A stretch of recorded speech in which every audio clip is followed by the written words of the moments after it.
जी ममता काले। जी बहुत बहुत धन्यवाद प्रतीक जी। हाँ। केजरीवाल साहब जी की मैं क्या ही तारीफ करूं। हाँ। हर बार चुनाव का समय आता है, ये जेल में जाते ही कहते हैं जी मेरे विधायक बिक रहे हैं, मेरे विधायक बिक रहे हैं, मेरे विधायक बिक रहे हैं। आपके शो में आने से पहले मैं अभी गई थी सामान खरीदने के लिए, सेल लगी हुई है सब जगह, हाँ। एक के साथ एक फ्री, 50% डिस्काउंट। अब केजरीवाल जी हर बार अपने विधायकों, अपने नेताओं को सेल पे लगा देते हैं। मतलब इनको अपने लोगों पर भरोसा नहीं है, कह रहे मेरे लोग बिकाऊ हैं। अच्छा, एक महत्वपूर्ण चीज मैं बोलना चाहती हूँ। कल संजय सिंह जी ने एक पीसी करी, उसमें बोला हमारे 7 विधायकों को 15 करोड़ रुपए की ऑफर दी गई। उसके बाद केजरीवाल जी पलट गए, जैसे अभी मेरे भाई ने बोला, बोले नहीं नहीं इनको तो गणित ही नहीं आती है, 7 नहीं 16 है, 16 विधायकों को हमारे यहाँ पैसा देने की बात की गई है। पहली बात प्रतीक जी, आप इतने सीनियर जर्नलिस्ट हैं, केजरीवाल जी को सपना आ रहा है क्या कि अभी काउंटिंग हुई नहीं है कि मेरे ये 16 विधायक जीत रहे हैं? अरे 70 में से आपके कौन से 16 विधायक जीत रहे हैं जिनको अप्रोच भी कर दिया गया है, हाइपोथेटिकली अगर मान भी जाए, जबकि ऐसा हुआ नहीं है। तो मतलब आपने ये 16 की फिगर पहली बात तो कहां से लेकर के आई है? दूसरी बात, यदि आपको शक था और आप प्रेस कॉन्फ्रेंस में बैठे थे तो केजरीवाल जी तो वो महाशय है कि पीसी में सब कुछ लेकर के आ जाते हैं, है ना? तो दिखा देते भाई कि ये ऑडियो रिकॉर्डिंग है, ये वीडियो रिकॉर्डिंग है, ये फोन नंबर्स है, इनके आधार पर हमने बोला है। आज जब एसीपी उनके दरवाजे में पहुंच ही गई थी तो सारा कुछ बता देती, क्योंकि ये सीरियस मामला है। ये खरीद फरोख्त का आप किसी पर इल्जाम लगा रहे हैं तो सीरियस मामला है। पर क्या है ना, शूट एंड स्कूट, इन्होंने गुरिल्ला वॉरफेयर बहुत ज्यादा पड़ी है, छापा मारो और निकल लो, कल्टी हो जाओ। अब हमारी बहन ने ना कल से शायद ट्विटर नहीं देखा, मुकेश अहलावत जी ने नंबर डाला, हमने बोला ये नंबर है, इसकी जांच कराओ, कर लो, देख लो क्या मिला है कि नहीं मिला।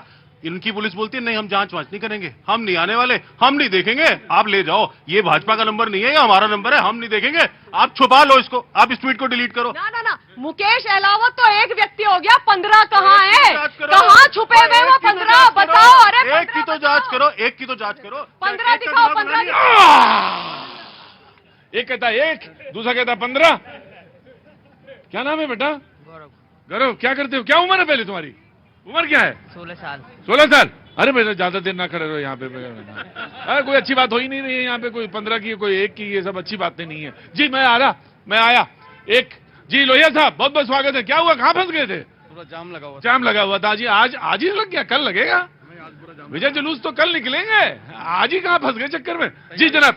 हाँ जी, तैयारी तो आज से ही हो रही है ना। अच्छा, तो लड्डू लेके आना चाहिए था, और लड्डू नहीं लेके आना चाहिए तो कम से कम रोज लेके आना चाहिए था। आपको भाजपा की जीत के लड्डू भी खिला। अच्छा, ठीक है। ये देखिए, ये जो घंटे हैं ये केवल ऐसा नहीं कि राजनीतिक दलों के लिए ही बड़े हो रहे हैं, हम लोगों के लिए भी है। जो पत्रकार के रूप में हम लोगों ने देखा है दिल्ली के चुनाव को, हाँ। तो अब परिणाम जानने की बड़ी जिज्ञासा हम लोगों के मन में भी है। तो क्या होगा दिल्ली में चुनाव में, बताइए मुझे, क्या होने वाला है?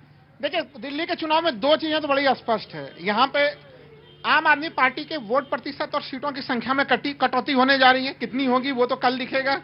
और कांग्रेस और बीजेपी के वोट प्रतिशत और सीट दोनों में ही हम लोगों को वृद्धि दिखेगी। वो चाहे वो जितनी भी दिखे, वोट प्रतिशत में ये बड़ा सा अंतर बिल्कुल गारंटी। कांग्रेस में भी वोट परसेंट बढ़ेगा और बीजेपी का भी बढ़ेगा। 4% कांग्रेस का वोट शेयर था, 4.25% पिछले बार वाले में, उसका भी बढ़ना बिल्कुल अवश्यंभावी है। भारतीय जनता पार्टी के भी वोट शेयर में वृद्धि होना तय है। लेकिन सीटें कन्वर्जन कितनी होंगी ये जानना बहुत जरूरी है। लेकिन ये तो बात राजनीति की है। आप कुछ और करना चाहते हैं बात?